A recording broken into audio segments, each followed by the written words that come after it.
आज अपन ये विचार करते हैं कि अरहंत प्रभु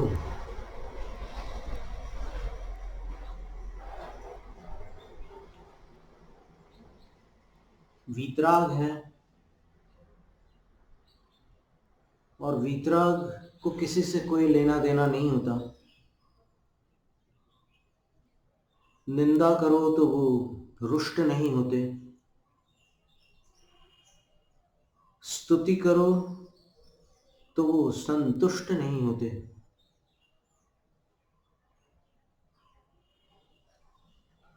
उनमें कोई राग द्वेष नहीं होता। वो किसी से कुछ लेते नहीं और किसी को कुछ देते नहीं।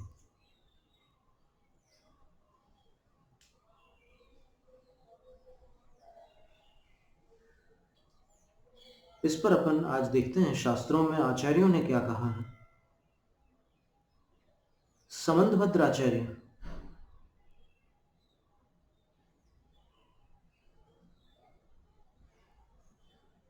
स्वयंभू स्तोत्र में देखिए क्या कह रहे हैं।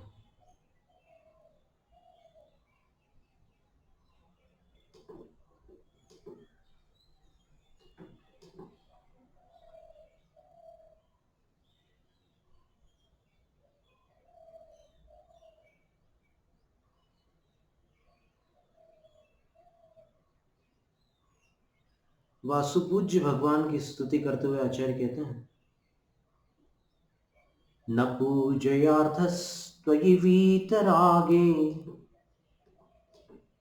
न निंदया नाथ विवांत वैरे तथापि ते पुण्यगुणस्मृतिर्नः पुनातु चित्तं दुरितांजनेभ्यः।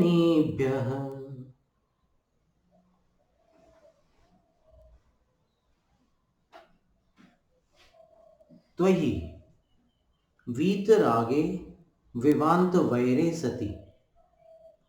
आप वीतराग हैं और आप विवांत वैर हैं, अर्थात विशेष रूप से आपने वैर को वांत कर दिया है। वांत कर दिया अर्थ होता उगल दिया है। आपने अपने अंदर वैर की कणिका को भी शेष नहीं रखा। तो हे नाथ, तो ये वीतरागे सती न पूजयार्थ। आपको राग नहीं होने के कारण आपको किसी की पूजा से, स्तुति से, प्रशंसा से कोई लेना देना नहीं। यानी आप नहीं चाहते कि कोई मेरी पूजा करे, प्रशंसा करे, स्तुति करे। फिर दूसरी बात कह रहे हैं, विवांत वैरे, आपने वैर को पूरी तरह उगल डाला तो न निंदया अर्थ, तो आपको निंदा से भी कोई लेना देना नहीं। कोई निंदा करे, आक्रोश करे, अपशब्द कहें, भंडिमा पूर्ण असभ्य वचन बोले, तो भी आपको उससे कोई लेना देना नहीं। तथापि फिर भी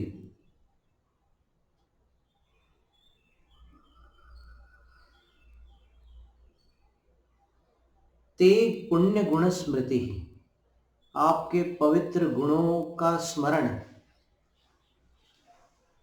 न चित्तम, हमारे चित्त को, दुरितांजनेभ्य पुनातु, पाप के लेपों से पवित्र रखें। स्तुति करते हुए आचार्य महाराज भगवान से कह रहे हैं कि हमारे मन को पापों से दूर करें। कौन? आपके गुणों का स्मरण। हम आपके गुणों का स्मरण करते रहते हैं, तो आपके गुणों का स्मरण हमारे मन को पापों से दूर रखे। ऐसी प्रार्थना है। आप वीतराग हैं इसलिए आपको पूजा से कोई मतलब नहीं है। आप विवांत वैर हैं इसलिए आपको निंदा से कोई प्रयोजन नहीं है। फिर भी आपके पवित्र गुणों की स्मृति हमारे मन को पापों के अंजनों से पवित्र करे, ऐसी प्रार्थना की है। और पुनः आचार्य समंतभद्र स्वामी ने, देखिए, अनंतजित तीर्थंकर भगवान की स्तुति में क्या लिखा है। अपन बोलने में नाथ जोड़ करके बोलते हैं, नाथ जो है वो भगवान का वाचक है, वास्तव में नाथ नाम नहीं है।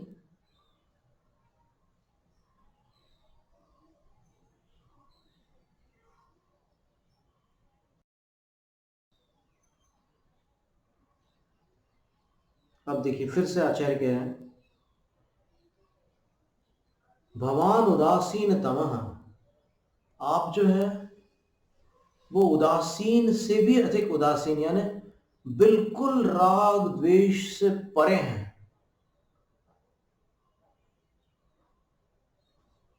तब भी सुहृत्त्वयि श्री सुभगत्वमश्नुते द्विषंस्त्वयि प्रत्ययवत् प्रलीयते भवान् उदासीनतमस्तयोरपि प्रभो परं चित्रमिदं तवेहितम्। अनंत चित 14वें तीर्थंकर भगवान से समंतभद्र आचार्य कहते हैं कि हे प्रभो,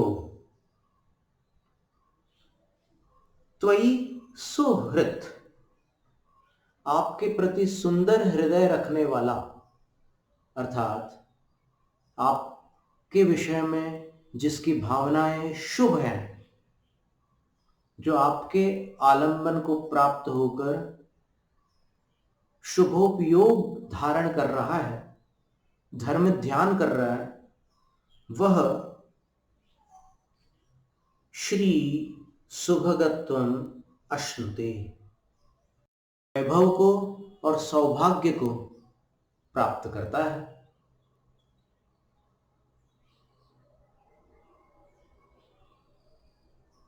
तो ये द्वेषण और आपके प्रति दुश्मनी रखने वाला, आपसे हमेशा खफा रहने वाला, आपसे नाराज रहने वाला, आपसे द्वेष करने वाला, प्रत्ययवत् प्रलीयते,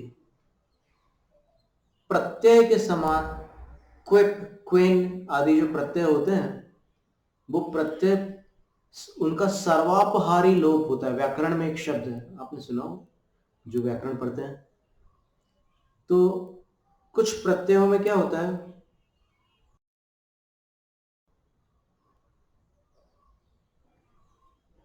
कुछ हिस्सा तो निकल जाता है लेकिन कुछ हिस्सा रह जाता है। जैसे सी औ जस, अम औ शस, तो इसमें सी औ जस में ई निकल जाता है और स मात्र रह जाता है, तो रेफ सकार और अनु विसर्जनीय है, उसका विसर्ग बन जाता है, तो वो सर्वापहारी लोप नहीं कहलाया। सी में से ई का लोप हुआ तो वो आंशिक लोप कहलाया, और कुछ प्रत्यय ऐसे होते हैं जिनका सर्वापहारी लोप होता है, पूरी तरह से अपहरण होकर के वो लुप्त हो जाते हैं। वो कौन से प्रत्यय और ऐसे कौन से शब्द हैं जिनमें सर्वापहारी लोप करके प्रत्यय का प्रयोग किया गया है? तो अपन ने एक बार इसका उल्लेख तो किया था, फिर भी आप स्मृति के लिए उसको दोहरा देते हैं। आपको स्मरण हो, सम्यक शब्द है। सम्यक शब्द कैसे बना है? क्विप प्रत्यय से, उसमें सम उपसर्ग लगा, शुरू में लगता है, प्रीफिक्स बोलते हैं अंग्रेजी में उसको, और बीच में जो रहते हैं उसको रूट बोलते हैं अंग्रेजी में, और संस्कृत में उसको धातु बोलते हैं। गति पूजन यो हो, अंचु धातु है। अब अंचु में पूरा का पूरा अंचु नहीं रहेगा, उसमें से भी कुछ लुप्त हो जाता है। शब्द निर्माण की एक प्रक्रिया होती है, उसको व्युत्पत्ति कहते हैं व्याकरण में। शब्दों की व्युत्पत्ति या निष्पत्ति भी बोल सकते हैं। तो शब्द रचना की एक पद्धति है, तो उस पद्धति से देखने पर अंशु गति पूजनियों में अंश शेष रह गया, ऊ चला गया। फिर अंश में भी कुछ और प्रक्रियाएं हुई, तो फिर क्विप प्रत्यय लगाने पर जो अनुनासिक था वो भी चला गया, तो सम्यंच शब्द के स्थान पर सम्यक शब्द बन गया। क्विप प्रत्यय लगाने से सम्यक शब्द बन गया, और सम्यक का अर्थ समीचीन होता है और सम्यक का अर्थ पूज्य होता है। सम्यक का अर्थ यथावत भी होता है। अव्यय बन गया वो, अब उसमें कोई विभक्तियों का प्रयोग नहीं होगा। तो यहां आचार्य महाराज समंतभद्र स्वामी देखिए कहां से व्याकरण का उदाहरण देकर के समझा रहे हैं और भगवान की स्तुति कर रहे हैं कि हे भगवान, जो आपसे द्वेष करता है उसकी दशा क्विप प्रत्यय के समान हो जाती है, उसका पूरा ही लोप हो जाता है, वो मिट जाता है।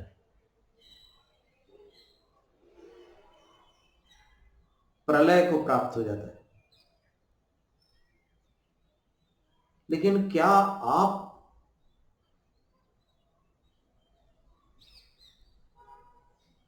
उनके प्रति कुछ करते हैं?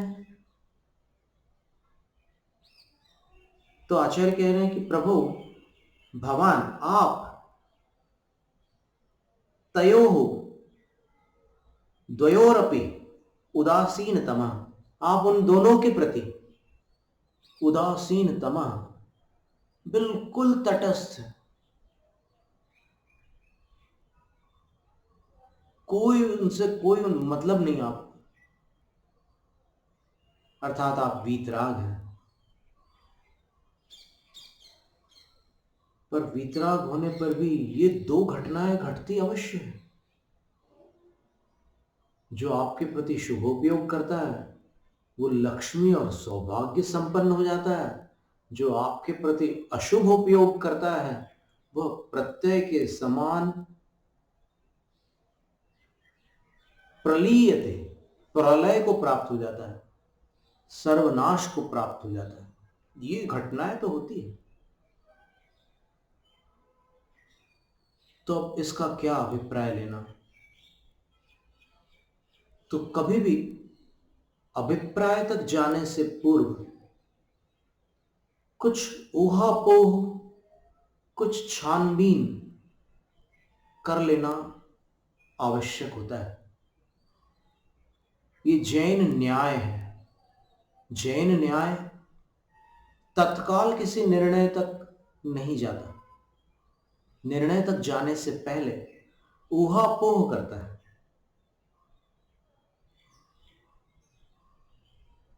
ऊह तर्क करता है, अपोह जो असंभव है उसका निराकरण भी करता है।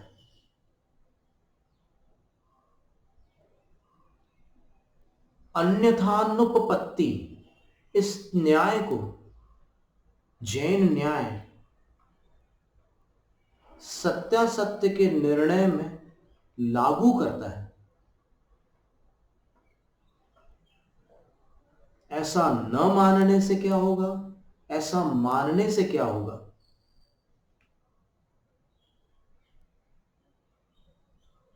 तो न्याय से अगर अपन सत्यासत्य का निर्णय करते हैं तो वह निर्णय अचूक होता है, और अगर अपन केवल शब्दों से या कुछ पंक्तियों के आधार पर सत्यासत्य का निर्णय करने बैठ जाते हैं तो फिर चूक हो जाती है। जैसे अभी अपन ने जो पंक्तियां पढ़ी है,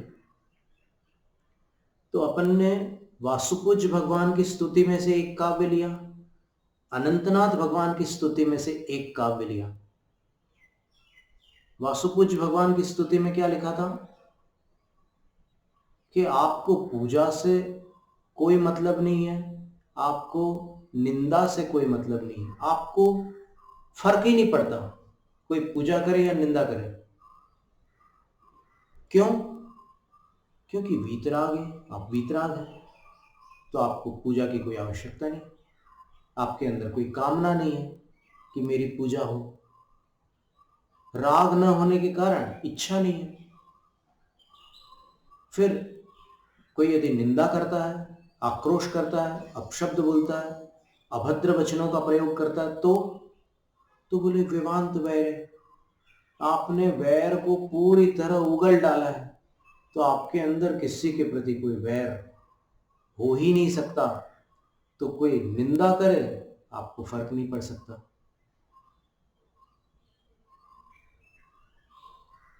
ये बात कह दी। और यहां क्या कह रहे हैं? यहां आचार्य कह रहे हैं कि आप उदासीनतम हैं, अर्थात आप वीतराग हैं, आप विवांत वैर हैं। दोनों को एक शब्द में कह दिया, तटस्थ है। अब तटस्थ होते हुए भी जो आपके प्रति शुभोपयोग धारण करता है वह लक्ष्मी सौभाग्य को प्राप्त होता है। जो आपके प्रति अशुभ उपयोग धारण करता है वह प्रत्यय की भांति प्रलय को प्राप्त हो जाता है, उसका सर्वापहारी लोप हो जाता है, सर्वनाश हो जाता है, पूर्णतः वह मिट जाता है। कितने ऐसे जीव हैं जिन्होंने जिनेंद्र देव का आवरणवाद करके निगोद पर्याय को प्राप्त कर लिया। साक्षात आदिनाथ भगवान के जीव के पूर्व भव में जब वो महाबल राजा थे, तब उनके 4 मंत्री थे, शतमति, सहस्रमति, संभिन्नमति और स्वयं बुद्ध।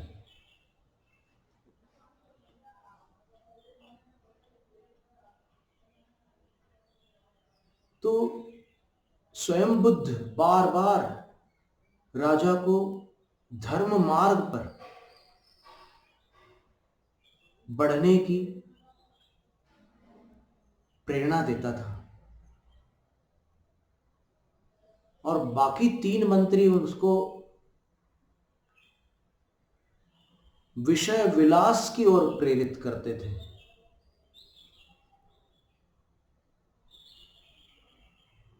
तो नरक और निगोद के पात्र बन गए वो। जिन मार्ग के विरुद्ध प्रेरित करने के कारण वो नरक निगोद के पात्र बन गए।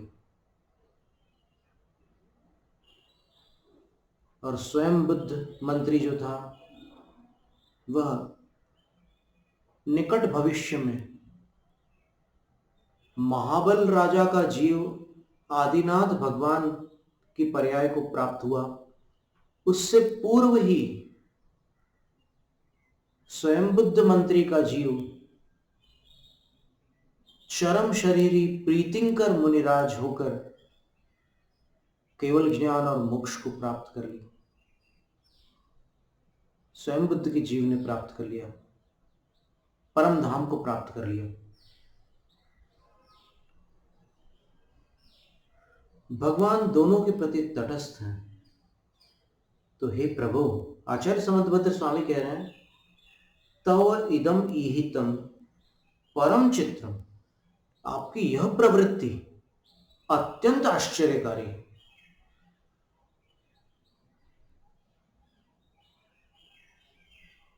है ना? आप तटस्थ रहते हैं लेकिन फिर भी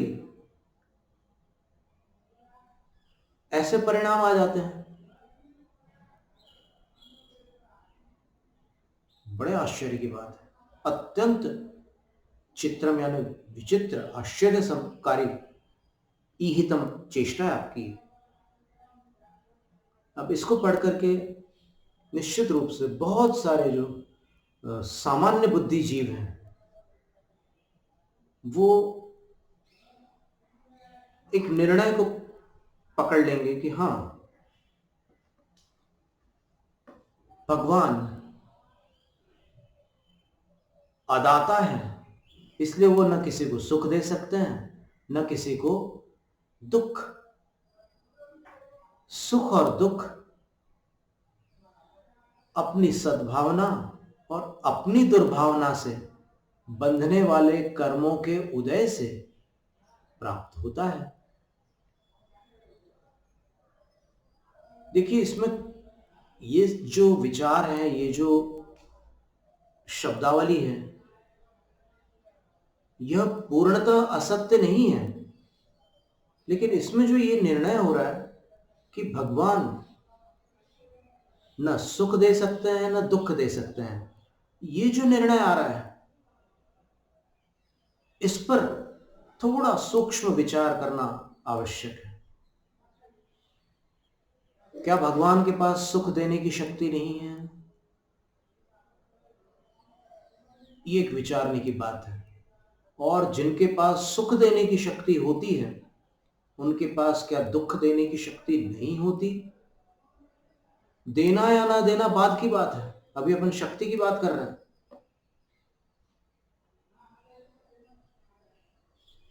जिनके अंदर अनंत शक्तियां हैं, क्या उनके पास इतनी सी शक्ति नहीं हो सकती या नहीं होगी?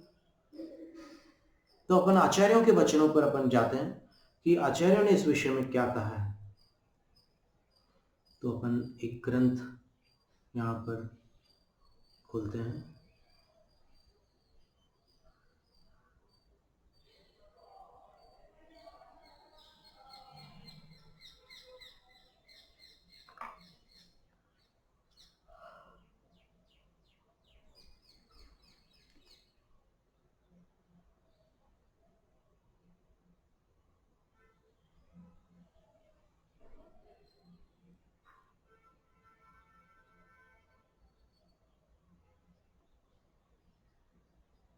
तत्वानुशासन ग्रंथ की 129वीं कारिका देखते हैं।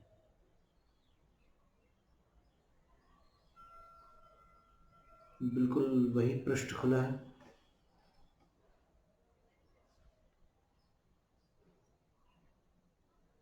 भगवान अरहंत का ध्यान करने पर क्या होता है? तो ये ध्यान ग्रंथ होने के कारण इसमें ध्यान का वर्णन है। पूरा ग्रंथ ध्यान का ही ग्रंथ है, तत्वानुशासन। तो ग्रंथकार कह रहे हैं,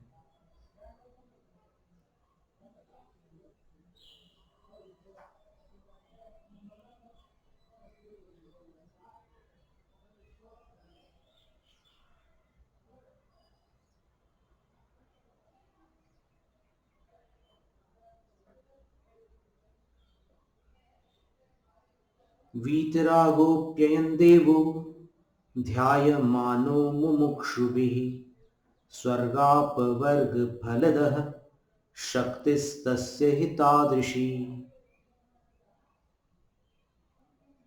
अयम देवः, ये देव, ये अरहंत परमात्मा, वीतराग अपि, वीतराग हैं, अपि फिर भी, मुमुक्षु भी ध्यायमानः सन, मुमुक्षु, मुक्तुमिच्छु मुमुक्षु, न तो मोक्षे इच्छु मुमुक्षु। मोक्ष के इच्छुक को मुमुक्षु नहीं कहते।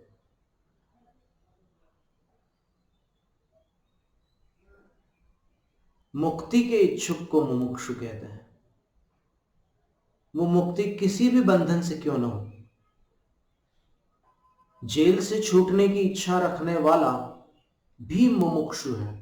मुमुक्षु शब्द के शब्दार्थ को देखें तो व्याकरण से, भाषा से, छूटने के इच्छुक जनों के द्वारा ध्यायमानः, ध्यान को प्राप्त हुए अथवा ध्यान को प्राप्त होते हुए या ध्यान को प्राप्त होने वाले का अर्थ यहां भविष्यवाची न लेकर के वर्तमानवाची लेना, क्योंकि वाले शब्द जो होता है ना उसके दोनों अर्थ निकलते हैं।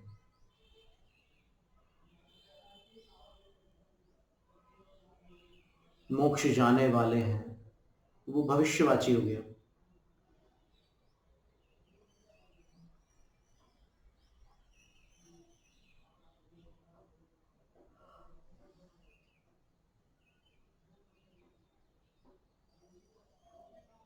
वर्तमानवाची भी होता है वाले शब्द का प्रयोग, उसका उदाहरण कभी हम स्मरण में आएगा तो बताएंगे। तो ध्यान को प्राप्त होते हुए यह अरहंत परमात्मा वीतराग होकर भी स्वर्गाप वर्ग फलगः, स्वर्ग और मोक्ष फल को ददाति इति दह, देते हैं, प्रदान करते हैं। अब यहां प्रश्न आएगा कि वीतराग है फिर देते कैसे हैं? क्या उनके पास दातृत्व शक्ति है, देने की शक्ति है? तो फिर इसका उत्तर है ही, क्योंकि तस्य शक्ति ही तादृशी।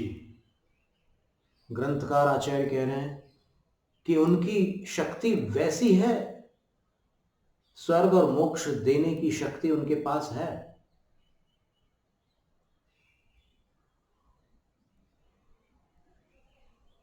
तब फिर लगेगा कि नहीं, अभी तो जो समंतभद्राचार्य कह रहे थे उसमें तो भगवान उदासीनतम है, वीतराग है, और यहां पर भगवान दाता हो गए, तो फिर दोनों बातें कैसे संभव है? तो इसका समाधान है, धवल ग्रंथ में आचार्य वीरसेन स्वामी के सामने एक शिष्य प्रश्न करते हैं। तो सब 148 कर्म प्रकृतियों का वर्णन चलता है वहां। कोई शिष्य पूछता है, देखो दिमाग बहुत चलता है सभी का, जो बुद्धिमान लोग होते हैं उनका ज्यादा दिमाग चलता है। तो 148 प्रकृतियों का वर्णन सुन करके एक शिष्य के मन में विचार आता है कि अब हम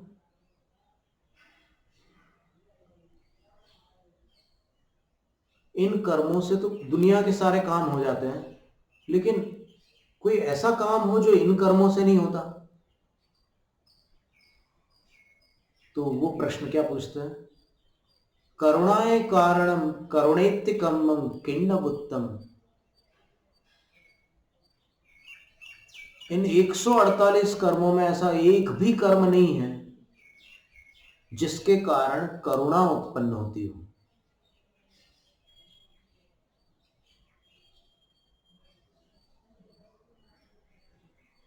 बहुत बड़ी बात है।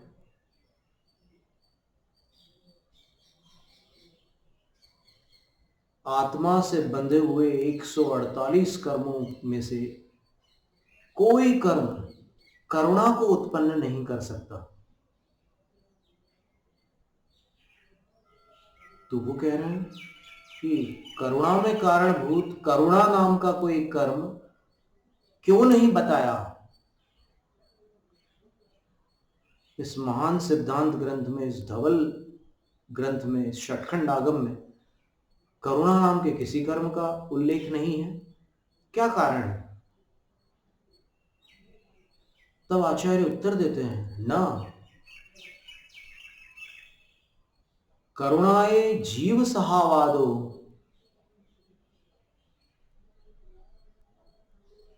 सहावस कम जनिदत्त विरोहादोच।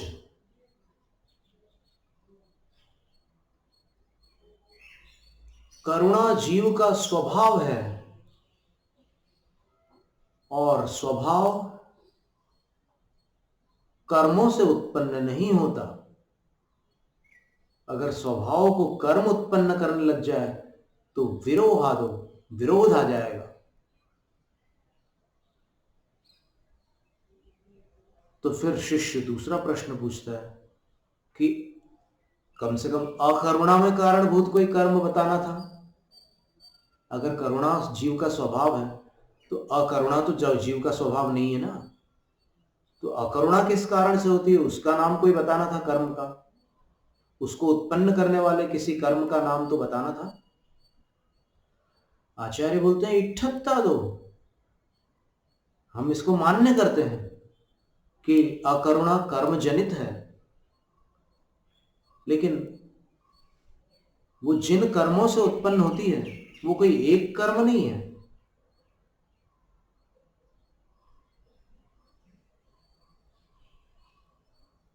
आचार्य कहते हैं कि सभी कषायों से अकरुणा उत्पन्न होती है। क्रोध से भी अकरुणा उत्पन्न होती है, मान से भी अकरुणा उत्पन्न होती है, माया से भी अकरुणा उत्पन्न होती है, लोभ से भी अकरुणा उत्पन्न होती है। इसलिए अकरुणा तो सामान्य रूप से कषाय का फल है। कषायों से अकरुणा होती है, सीधी सी बात है। तो जिस प्रकार करुणा जीव का स्वभाव है, लेकिन तब भी शुभोपयोग का वर्णन करते हुए पंचास्तिकाय ग्रंथ में लिखा है, क्या लिखा है?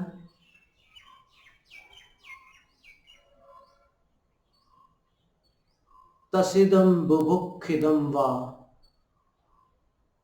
जीवम दट्ठूण जोहु दुहिद मणु पड़िवज्जति तम केवया तस्सेसा होदि अणुकंपा। पंचास्तिकाय ग्रंथ में आचार्य कुंदकुद देव कह रहे हैं कि शुभोपयोग के अंतर्गत कुछ भाव होते हैं, वो अलग अलग प्रकार के भाव होते हैं, लेकिन उन सभी भावों को शुभोपयोग कहते हैं। तो ये अनुकंपा नाम का एक भाव होता है, वो भी शुभोपयोग का एक भेद है।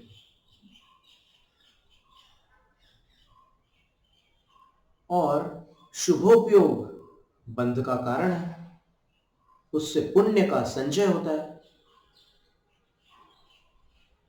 तो स्वभाव बंध का कारण कैसे हो सकता है, ये प्रश्न आता है। ठीक है ना। पहले अपन उस गाथा को समझते हैं कि अनुकंपा किसे कहते हैं। यानी अनुकंपा, दया, करुणा, अनुक्रोश, हंतोक्ति, दया, ये सब जो है एकार्थवाचक है। तो दया हमने 2 बार बोल दिया, कोई बात नहीं, ये सब एकार्थवाचक है। क्या परिभाषा है? तो आचार्य कहते हैं तस्सिदम, प्यासे को, बुभुक्षिदम, भूखे को। कौन प्यासा भूखा? जीवम दट्ठूण, जीव किसी प्यासे जीव को, किसी भूखे जीव को दट्ठूण देख करके, जो हो दुहिद मनु, जो नियम से दुखित मन हो जाता है, जिसका मन नियमतः दुखी हो जाता है, और मात्र दुखी होने तक उसकी सीमा नहीं है, परंतु वह पड़िवज्जितम किवया, कृपा भाव को प्राप्त होकर के उसका उपकार करने लग जाता है। भूखे को भोजन देने लग जाता है, प्यासे को पानी पिलाने लग जाता है। तस्सेसा होदि अनुकंपा, बोलते हैं उसके पास ये अनुकंपा होती है, उसके पास ये करुणा होती है। और ये शुभोपयोग है, ये पुण्य का कारण है। जीव दया तिर्यंश के प्रति भी हो सकती है, मानवों के प्रति भी हो सकती है, सभी जीवों के प्रति हो सकती है अनुकंपा। तो इसको शुभोपयोग में ग्रहण किया आचार्य कुंद स्वामी ने और इसको पुण्य बंध का हेतु बताया। तो स्वभाव तो बंध का हेतु नहीं हो सकता। अब इसमें अपन बारीकी से विचार करें तो समाधान ये प्राप्त होता है कि जैसे सम्यक्त को देवायु का आश्रव बताया, आश्रवाधिकार का स्मरण करें आप, तत्वार्थ सूत्र के 6ठे अध्याय में क्या लिखा है?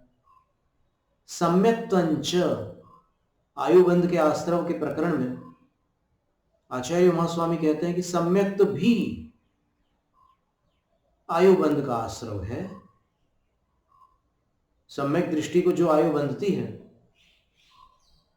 वो सम्यक तो उसमें हेतु बनता है। फिर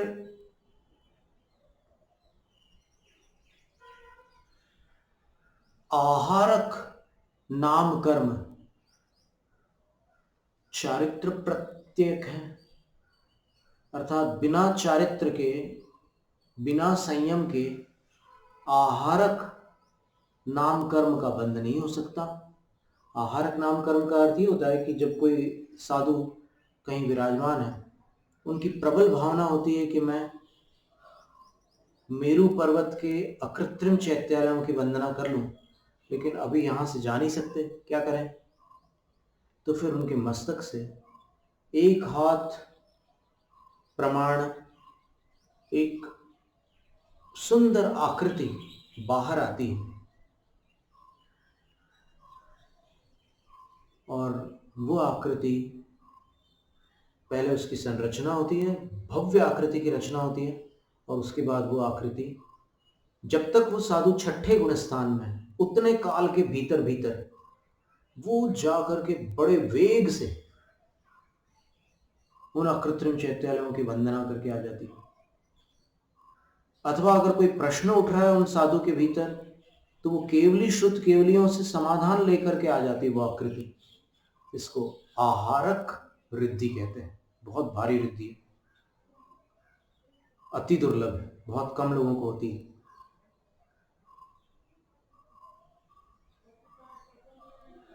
तो उसका कारण क्या है?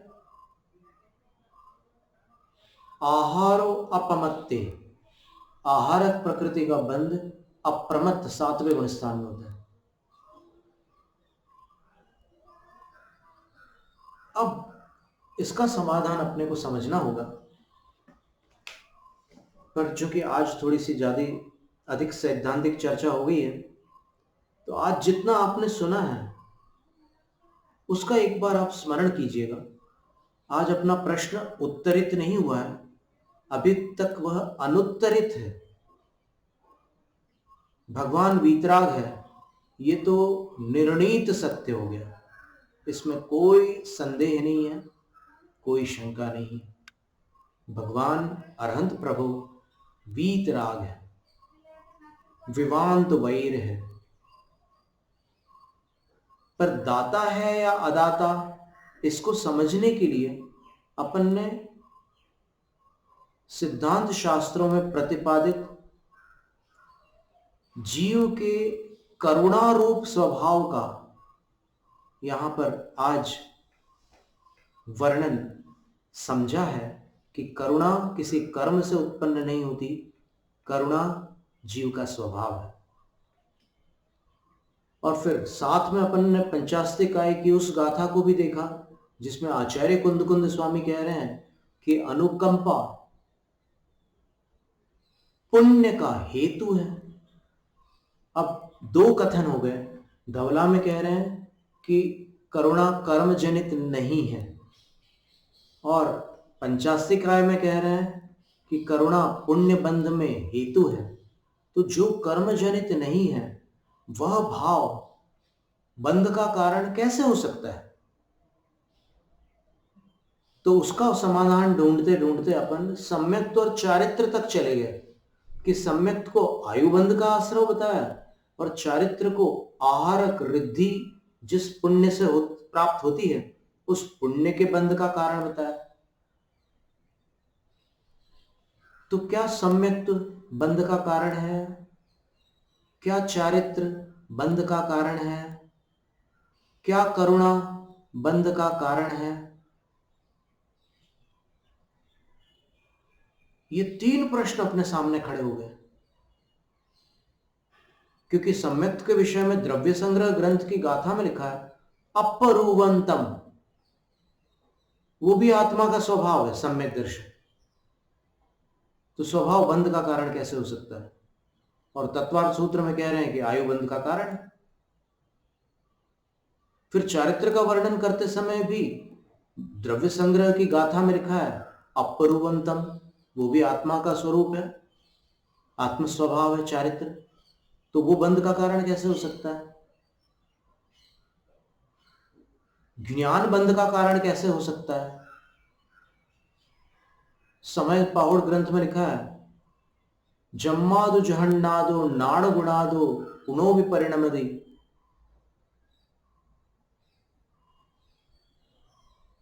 तम्मा तेण दुवंदो। जगन्य ज्ञान गुण से परिणमन करने वाले जीव को उसके कारण, उस ज्ञान के कारण बंध होता है। बड़ी विचित्र बात है, घबराना मत। ये सैद्धांतिक चर्चा सुनकर कुछ लोग डर जाते हैं। उनको लगता है कि अरे वो बालक ने 7 अक्षरों की आराधना करके सुदर्शन पर्याय प्राप्त कर ली और मोक्ष चले गए सुदर्शन मुनिराज पाटलिपुत्र से। बस वो बहुत अच्छा रास्ता है कि भी 7 अक्षरों को पकड़ लो और आत्मा का कल्याण कर लो। और ये सारी बातें समझना बड़ा जटिल लगता है, घबराने की बात नहीं है। हर कठिन काम प्रारंभ में असंभव लगता है, लेकिन साहस करने पर वो असंभव से कठिन हो जाता है। और साहस से एक कदम आगे बढ़कर पुरुषार्थ करने पर वो संभव हो जाता है।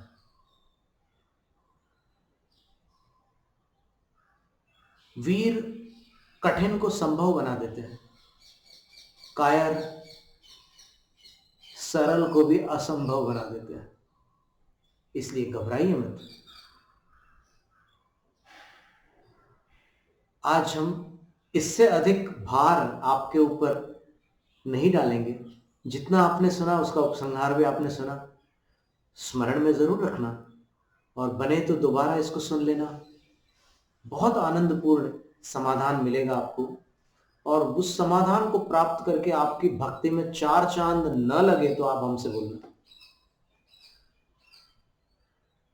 ओम नमो रहते भगवते प्रक्षीणाशेष कल्मषाय दिव्य तेजो मूर्ते श्री शांतिनाथाय शांतिकराय सर्वविघ्न प्रणाशनाय सर्वरोगापमृत्यु विनाशनाय सर्वपरकृत क्षुद्रोपद्रव विनाशनाय सर्वक्षामडामर विनाशनाय ओम ह्रां ह्रीं ह्रूं ह्रौं ह्रः अस्याौसा सर्वशांति भवतु स्वाहा।